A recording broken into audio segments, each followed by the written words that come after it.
The PWI awards came out, fast rundown, and then we're going to talk about a couple things that came up with this. Wrestler of the year is Seth Rollins. Okay. I don't have a problem with that. Rhea Ripley wins Woman of the Year. Faction of the Year is the Judgment Day. Tag Team of the Year is FTR. Match of the Year was the Rhea Ripley Charlotte Flair match at WrestleMania. Inspirational Wrestler of the Year is Mark Briscoe. Comeback of the Year is Trinity. LA Knight wins Most Improved Wrestler of the Year. Saul Ruka wins the Rookie of the Year award. Indie Wrestler of the Year is Matt Cardona. Feud of the Year is Sami Zayn versus the Bloodline. Most Hated Wrestler of the Year is Dominic Mysterio. Most Popular Wrestler of the Year is Cody Rhodes. Well, the first one, the Wrestler of the Year, kind of struck me a little bit because you kind of would have thought that two of the guys that had the world championships all year long, Roman Reigns, MJF, and neither of them get it. The fans said, we want Seth. Yeah. I was a little surprised. And for the balloting, it went Seth, Gunther, Will Ospreay, MJF. Roman wasn't even top 4. Well, it's Wrestler of the Year, right? And I think people, especially those who are going to vote for PWI, they're going to take that to heart. It's not Superstar of the Year, right? It's Wrestler of the Year. I'm honestly surprised, if anything, that Will Ospreay or Bryan Danielson didn't get that for the quality of matches that they have been having. Seth's been on a heater though. Like Seth has been a pillar until quite recently. Seth has been a pillar of consistency, and he goes out there. He always puts on quality matches. He makes whatever WWE hands him work. He's great on the microphone. He can wear many different hats. You need him to be a clown, he'll go out there and be a clown. You need him to be a killer, he'll go out there and he'll be a killer. Like, he is a pro's pro. So I don't have a problem with giving it to Seth Rollins. Am I a little surprised that he got it over some of those other technical, geniuses? Yeah, a little bit, but not much. It's not egregious to me by any stretch of the imagination. No, I didn't think so. One thing that struck me here on the most hated wrestlers of the year, and I am not surprised that Dominic won this. Oh, absolutely deserved it. But here were your top 4, and number 4 was the shocker to me. Okay. It was Dominic, then Christian Cage. Sure. Not a surprise there. Roman Reigns was 3rd.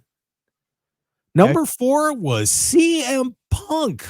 Oh, I get that. I totally get that. I get it.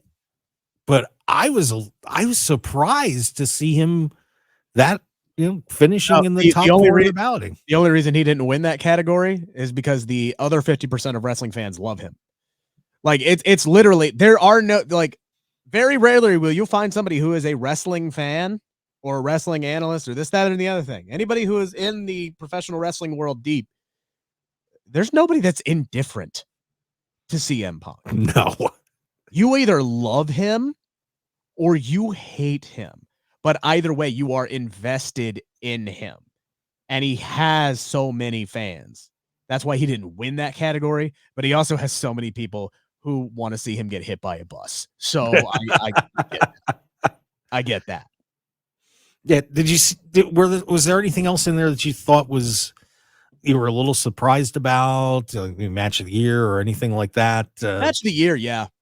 Because those Ospreay Omega matches were incredible, both of them.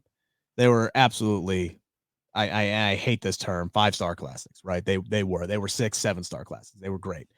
I'm not mad at the women getting some love, because that Charlotte Rhea Ripley match at WrestleMania was spectacular. It was, my memory, by the way, is not great. It takes something truly great to stick in my mind to where I remember it 2 days later, let alone several days and months and years later. That was one of them. That match was absolutely incredible. I was on pins and needles throughout the entire match, thinking that they were going to put Charlotte over again. And they finally gave it to Rhea there in the end, and she got her moment, and she's had a great run as women's world heavyweight champion.